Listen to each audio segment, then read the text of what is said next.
Oh my God, thank you. Thank you. Thank you so much for having me on my own YouTube channel. Not funny. Should we talk about iPhones and stuff? Oh, shit. Hey, welcome back. It's 2025 and this is my first video of the year. My name's Alejo Sonnenberg and I'm a filmmaker who's going to help you today make the most out of your iPhone. Millions and millions of units sold. And in those units, a small percentage are owned by filmmakers. In this video, I want to show you how to get the most out of this thing. Okay, so I'm walking my dog. Everything's set up so it's all attached to this. That's pretty cool. And let me show you the dog. There she is. I'm going to go through the different apps. Looking a little handsome today. Oi, oi. Okay, cool. This first app is called Monitor Plus. I think it's about £10 and it's basically designed to monitor any Sony camera. If you don't have oh, that was sick. If you don't have a Sony camera, you can skip this part. There's a little bit of lag. It's not at 24 frames a second in the thing. That's maybe because I'm recording, but this is so useful. And you can also get it for an iPad as well. And this is all Bluetooth. There is a wired version as well, but I can do guides, zebras, false color, peaking, histogram. No, that's a histogram. That's a parade. I forget the names. Do I need to know them? And you can even do LUTs. That's a LUT. You can change focus. You can do all of your settings as well. Here we have the regular app. We all know it very well on the iPhone. I'm going to throw to my dog. Drop the ball. Damn, that's lost so much aura. Come here. Come here. Yeah. Which way am I going? Which way am I going? That way. Next tool we have is Sunseeker. It gives you information about the direction of the sun. It's very accurate. The sun's coming from over there. And then look at that. That is a 3D view. For instance, at 4 p.m, it's going to be there. From what I believe, this app is kind of like the household name in sun tracking apps for cinematographers and people in the film industry. It costs £9.99, but what I like about it is you get it once and you have it forever. I'm quite anti-subscription these days because everyone's got subscription fatigue. There's way too much. Next we have Artemis. I've got the legacy version, but it's a way of having a director's viewfinder digitally. This is a way in which you can frame your shots before actually shooting, which is really helpful. That being said, let's move on to that section of the cameras you actually use to shoot video with. I'm reviewing 4 of them. App number 1, we have Final Cut Camera. This is the official Apple app, and I'm going to rate it. First, the easy one, price. It's free. And then the second one is the features, frame rates, sizes, Rec 709 or log, ProRes or H.265. If you're using these apps, you're probably using them for the ProRes, but it's good that they have that in there. Stabilization on or off, and here are all your tools. Focus peaking and the overexposure indicator, but it doesn't have false color. And then when we move over to here, we've got the settings. So this is orientation lock. You can change from autofocus to manual focus. This is where you can change from auto to manual, and you've got all the settings there. So I'll put it on manual when I want to get, I shoot in a 50th, 1/50th. And then your white balance, automatic, fixed, or daylight. And then when you close that, you have your different cameras. Wide, 24 and 120, that's pretty easy. So it's a pretty good app. One thing I'll say is the file sizes are huge. It's like a gigabyte every 30 seconds if you're doing a 4K log. But if you're recording to external media, that should be okay.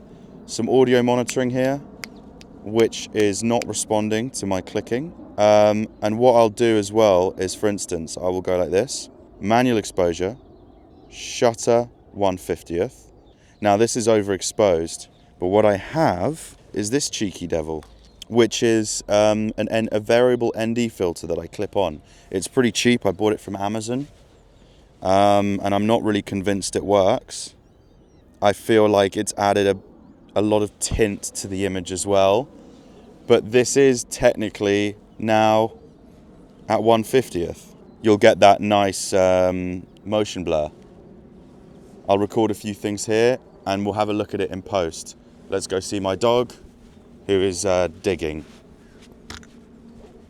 Peppina, you digging? Yeah, she's bored. I'll show her what boredom is. Yeah! On to the next one. This is Blackmagic camera, also free. This is how you do the UI, so it's all up here. I've got my white balance locked to 5600. Can you see that? Probably just. Lock that. So in this case again, we would put that on, and now we're exposed. The audio meters are actually working. This says how much, it's very much like Blackmagic cinema cameras, which is nice. This says how much data I've got left in my phone. Here's a histogram. This stuff is can get a little bit complicated but it does have more features than the Final Cut camera. It's got a bunch of features. I'm not going to go through them for the sake of time, but it really has like the full package here. This has 4 levels of stabilization, whereas the Final Cut camera was just on or off, and then you can even change your slate numbers and stuff. Here's the media, and it uses cloud to automatically upload to the cloud. I don't see myself using that much. And then here are all the settings you can do. This one has more tools, but it's a little bit more to think about. That's what you have to keep in mind. Why is my dog obsessed with digging? She's obsessed with digging. Honestly, never done this before. It's just because I'm not giving her attention. This last one is called Kino. I believe it was created by ex-Apple employees. So here we go. The UI is quite cool and futuristic. Let's have a little look. Here we've got your tools. So auto white balance, manual white balance. Let's put it in manual.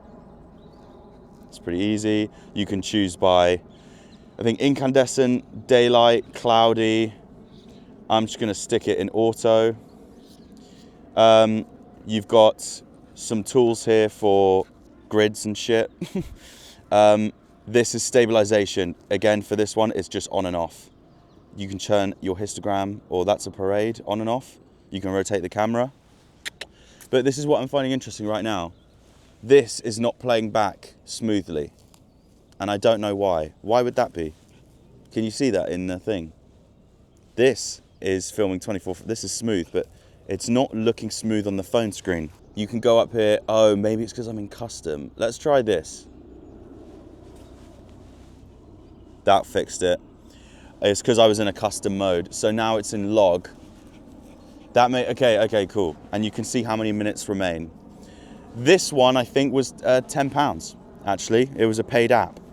You can change your settings into some defined ones. You can go into custom and really go in. Resolution, frame rate, the color space. You can even go ProRes. This actually, I'm not lying, this could be close to a winner. It's even got this thing called grades, so you can just add a LUT to things. Oh, you can import too. So what's nice is they give you all of these options to add color effects. Look at that. So if you wanted to keep everything on your phone, you could. You could make this really simple. You could export it into your photos and then just edit on your phone like this. And these are really nice. And because it's originally in log, yeah, I love that. For now, I'm just gonna do that. Go to 709. You can also apply grade to recording, which I'm not going to bake it in. Apply. So now this is just a monitoring LUT. Guys, if I'm completely honest, This could be a winner. Manual mode, 180 degree shutter. And then you've got ISO down here.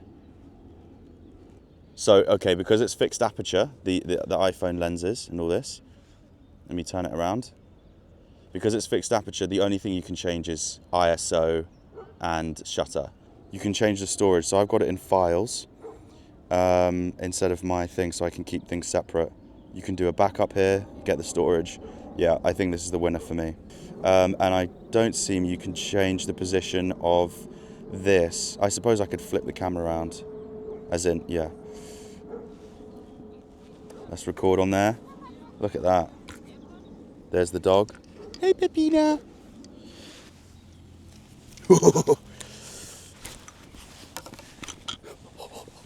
There she goes.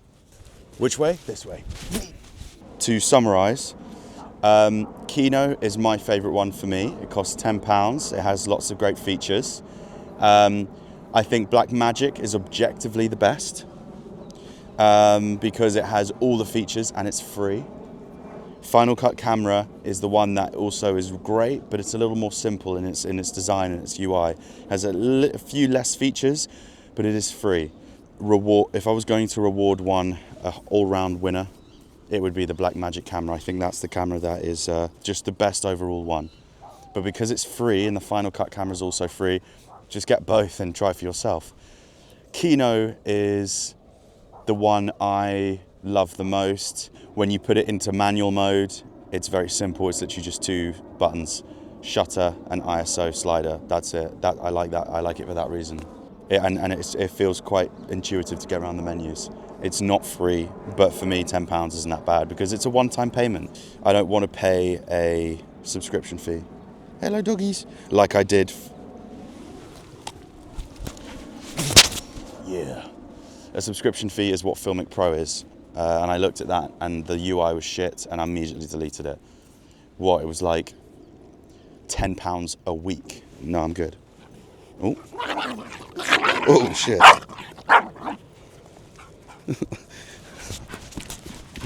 That was wild. Thanks for watching. Hey, Pepina.